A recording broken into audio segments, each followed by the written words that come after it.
I'm going to start by talking you through the graphs of the secant and cosecant parent functions, and then I will show you on subsequent videos how to graph these with transformations. But for this video, we're just going to focus on the parent functions, but I think it's pretty easy to kind of get the hang of these as long as you're good at graphing sine and cosine. So it's kind of like the unit circle, where we spent so much time talking about sine and cosine, and when we got to secant and cosecant, I said, well, all you have to do is flip it. And honestly, it's pretty much what's going to happen with these graphs. So the secant and cosecant, and actually cotangent, are referred to as the reciprocal functions. And we've already talked about cotangent last week, and they're graphed by making use of the reciprocal identities. So if you have to remember that cosecant goes with sine, so 1 over sine x, and secant goes with cosine, so 1 over cosine x. So whenever you see cosecant, you're going to think sine, and whenever you see secant, you're going to think cosine, just like we did with the unit circle.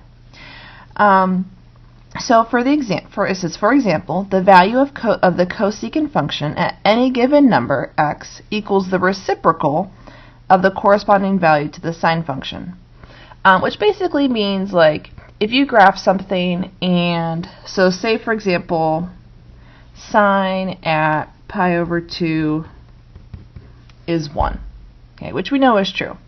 That means that the cosecant value at pi over 2 would also be 1, because 1's the reciprocal of 1. But remember, when we graph these, we're not usually thinking about the unit circle values, but if we needed to fall back on those to help us plot points, we could. The issue comes here is we know that, for example, at sine of 0, so the sine value at 0 degrees or 0 radians is equal to 0. And that would make cosecant at 0 undefined. All right. So we have graphed undefined values with tangent and cotangent, and what's going to happen is whenever sine is 0, your cosecant value is undefined, which means there's going to be vertical asymptotes.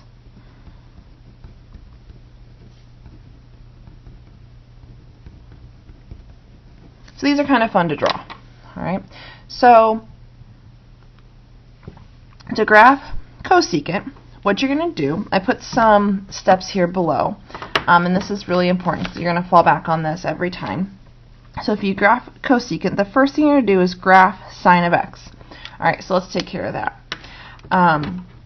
So sine of x starts at 0, 0, goes up 1, back to the middle, down 1, and then back to the middle again.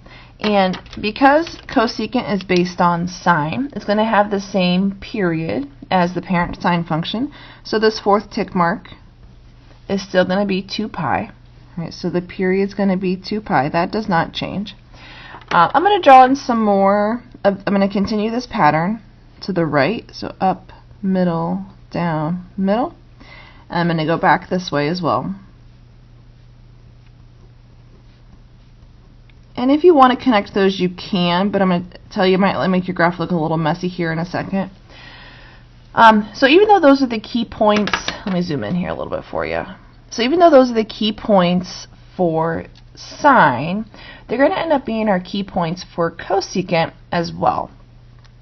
Your next step says draw vertical asymptotes where sine is equal to 0. Alright, so remember, this is the parent graph of sine. And any place where sine is 0, which happens at all of these places where it's crossing the x-axis, the corresponding cosecant value is going to be undefined, which means asymptotes here, here, here. So basically what you're looking at is there's going to be asymptotes every other tick mark for these.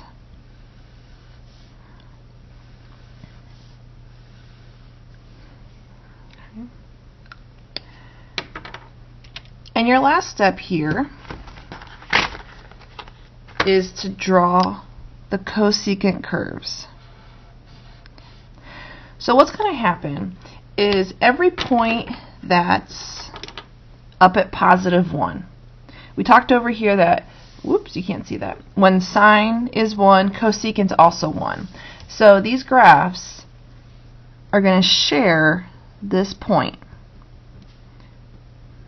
Okay, again, because whenever sine is 1, its corresponding cosecant value would also be 1. The same is going to be true for negative 1. So if we knew that sine at a particular angle was negative 1, its reciprocal is still negative 1, which means that whenever sine is negative 1, cosecant will also be negative 1. And it says draw the cosecant curves. So what's going to happen when you take the reciprocal of sine is it's going to create these cool little, they look like parabolas, but I have to give you a disclaimer, they're technically not parabolas based on their properties. But if it helps you to remember that that's what they look like, then go for it. Okay, so what I'm doing is every time there's an up dot, is what I call them, I'm drawing an up curve. And then you can make some corny joke about like sup dog or up dog. I don't know. It's early. Or maybe it's late for you. I don't know. But for me, it's early. And then all these little down dots, which is what I call them, very technical term, I'm drawing a down curve. Okay. So there's the graph of cosecant. Okay.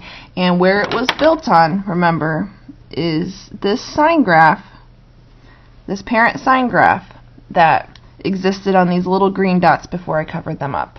Okay, so I kind of just drew that in for you. So to do the properties, domain and range are going to be kind of fun. As you notice, see how you have all these asymptotes?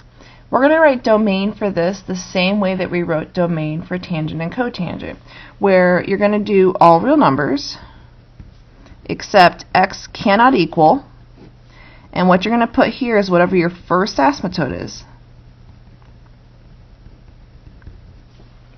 Okay. So the first asymptote that's not 0, because we do have one at 0, is going to be here, which is halfway to 2 pi. So this would be pi. So it's going to be pi times n, where n is, our answer is either going to be an integer or an odd integer. So let's look at the next asymptotes to see. So we have pi, 2 pi, this one's going to be 3 pi, and then 4 pi. So as you can see, we're not just doing all the odd numbers here, it's every integer. So we would say where n is an integer. The range here is not all real numbers. Okay, so the range goes all the way down forever, but then it stops at -1. There's kind of this gap, like no man's land in between here.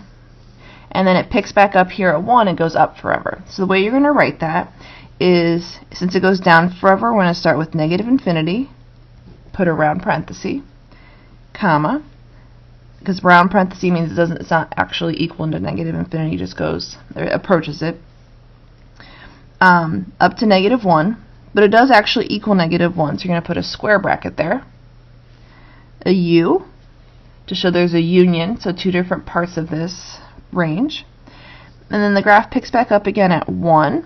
It does actually equal 1, so you're going to put a square bracket, and then it goes up for forever, so to infinity. So a little funky. You probably wrote some domains or ranges like that, or domains in Algebra 2, but we haven't done anything quite like that this year. But you guys can handle it.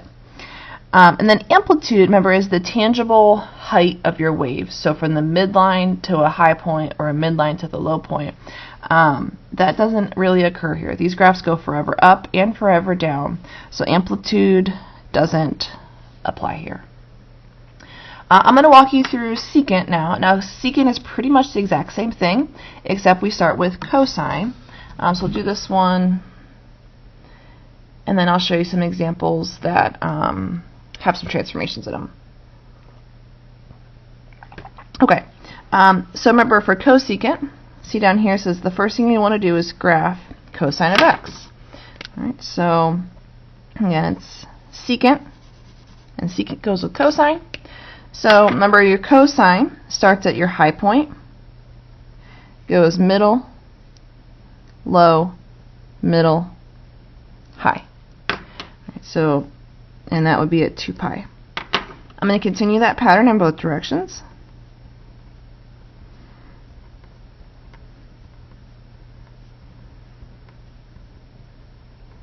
And if you need more time, you can just pause it. But those green dots that I filled the graph up with are the graph of the parent cosine function. And just like with cosecant, secant is going to be undefined where cosine is 0. So every time your cosine value hits the x-axis, there's going to be an asymptote. So I'm going to take my time to draw all of those in. So again, you can see it's hitting every other tick mark, but no, notice they're kind of offset from the graph above. All right, but remember on the unit circle, sine and cosine have the same values, but they're all kind of offset a little bit in a different order.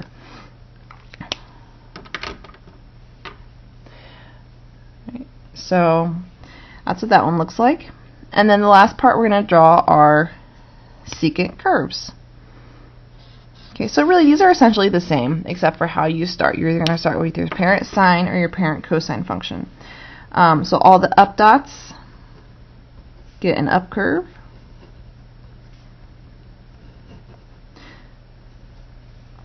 Now if you notice we have these two little guys here at the end. This happened when we graphed tangent. You can draw in two little half curves if you like, or you can just ignore them. That's fine too. On all these down dots, get down curves. Try to, when you draw these, stay within the lines. You don't want to go past your asymptotes. And that's that. So the last part of this, we need to fill in our domain and range, period, and amplitude. The period is still going to be 2 pi. The amplitude's not going to exist like we did on the one above for the same reason. And let's do range. The range, as you can see, goes down forever to -1. There's a big gap. Then it picks back up at 1 and goes up forever. So the range for secant is going to be exactly the same as it was for cosecant. Again, those waves are just hitting the high and the low points at different marks. The domain is going to be written the same way, but it's not going to be identical to cosecant because the asymptotes aren't hitting at the same values. All right, so you're still going to do all real numbers. X cannot equal something times n, and that something again is your first asymptote. Okay, where n is